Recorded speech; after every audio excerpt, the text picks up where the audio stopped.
नमस्कार, मैं वरुण कुमार और आप देख रहे हैं रुपया पैसा। खबर यह है कि आपकी ईएमआई फिलहाल नहीं बढ़ेगी। आरबीआई ने लगातार चौथी बार रेपो रेट को 6.5% पर ही रखा है। आखिरी बार फरवरी 2023 में आरबीआई ने रेपो रेट बढ़ाकर 6.5% किया था। इसके बाद से ब्याज दरों को बढ़ाया नहीं गया है। ऐसा करने से आपकी ईएमआई और बढ़ सकती थी। पिछले वित्त वर्ष में रेपो रेट को 6 बार में 2.50% बढ़ाया गया था। आरबीआई के गवर्नर शक्तिकांत दास ने 6 अक्टूबर को मॉनेटरी पॉलिसी कमेटी के फैसले की जानकारी दी।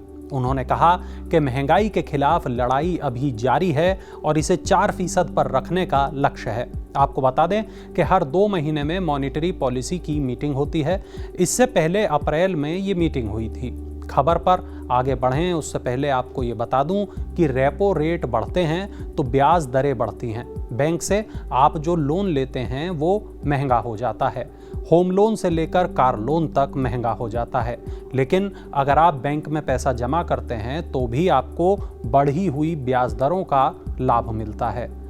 खबर पर आगे बढ़ें उससे पहले आपको ये बता दूं कि कल हमने मेटा यानी फेसबुक की पेरेंट कंपनी को लेकर एक शो किया था। आपको बताया था कि मेटा आखिर लगातार छटनी क्यों कर रहा है और क्यों लोगों को नौकरियों से निकाल रहा है। और आज के इस शो में हम बात कर रहे हैं आपकी जेब की, आपकी ईएमआई की, आरबीआई की मॉनेटरी पॉलिसी मीटिंग की। रेपो रेट जब बढ़ता है तो आरबीआई से बैंकों को मिलने वाला कर्ज महंगा हो जाता है।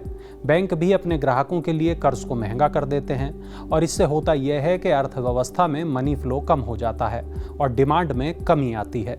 इससे महंगाई को घटाने में मदद मिलती है। दूसरी ओर अगर आरबीआई रेपो रेट को कम करता है तो बैंकों को कर्ज सस्ता मिलता है, ग्राहकों को कर्ज सस्ता मिलता है और डिमांड को बढ़ाने में इससे मदद मिलती है। अब रेपो रेट को तो आप समझ गए हैं। अब बात करते हैं महंगाई और जीडीपी के अनुमान की।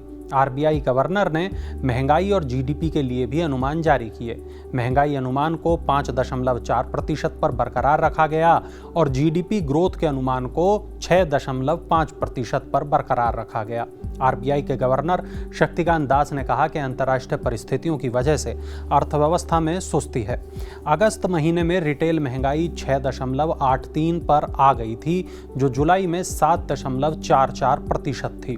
हालांकि इसके बाद ये टॉलरेंस लिमिट यानी 6% से अधिक ही थी। आपको बता दें कि सब्जियों और दालों की महंगाई में कमी आने के कारण महंगाई कम हुई है।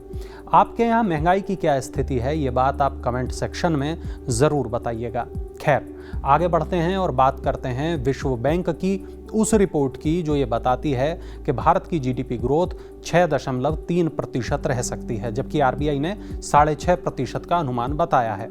और साल 2022-23 में भारत की जीडीपी ग्रोथ रेट 7.2% पर रहा था। आपको बता दें कि वर्ल्ड बैंक ने अप्रैल में भारत के ग्रोथ अनुमान को 6.6 से 6.3 कर दिया था। हालांकि वर्ल्ड बैंक का अनुमान आरबीआई के अनुमान से महज 0.2% कम है। फिलहाल भारत दुनिया की 5वीं सबसे बड़ी अर्थव्यवस्था है और भारत से आगे जर्मनी, जापान, चीन और अमेरिका हैं। और भारत के पीएम मोदी ने G20 के दौरान भारत मंडपम का उद्घाटन करते हुए कहा था कि अगले कार्यकाल के दौरान भारत दुनिया की 3 सबसे बड़ी अर्थव्यवस्थाओं में शामिल हो जाएगा। ग्रॉस डोमेस्टिक प्रोडक्ट यानी जीडीपी का मतलब है किसी देश में एक निश्चित वक्त में उत्पादित सभी वस्तुओं और सेवाओं का कुल मौद्रिक मूल्य। जीडीपी बढ़ती है तो बेरोजगारी की भी कमी होती है और अब भी ऐसा ही होता दिखाई दे रहा है। भारत में बेरोजगारी कम होती दिख रही है।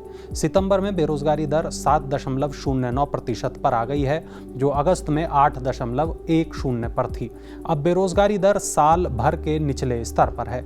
सीधे शब्दों में कहें तो देश में बेरोजगारी कम हुई है। CMIE की रिपोर्ट ये बताती है कि शहरी बेरोजगारी दर और ग्रामीण बेरोजगारी दर दोनों में ही कमी आई है। थोड़े ही वक्त में देश में त्योहारों का मौसम आने वाला है, यानी मांग बढ़ने वाली है। ऐसे में बेरोजगारी कम हुई है, यानी बाजार में नई नौकरियां आई हैं। CMIE के डेटा से जो जानकारी निकली है वो ये बताती है कि अगस्त में शहरी बेरोजगारी दर 10% से ज़्यादा थी, जो अब करीब 9% पर है, और ग्रामीण बेरोजगारी दर 7% से अधिक थी, जो अब 6.20 पर है।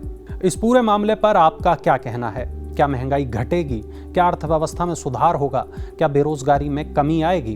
क्या लगता है आपको? कमेंट में ज़रूर बताइएगा। और साथ में ये भी कि आपको हमारा ये शो कैसा लगता है। इस शो को लेकर अपने सुझाव दीजिएगा और कल किस मुद्दे पर आप वीडियो देखना चाहते हैं वो भी कमेंट बॉक्स में बताइएगा।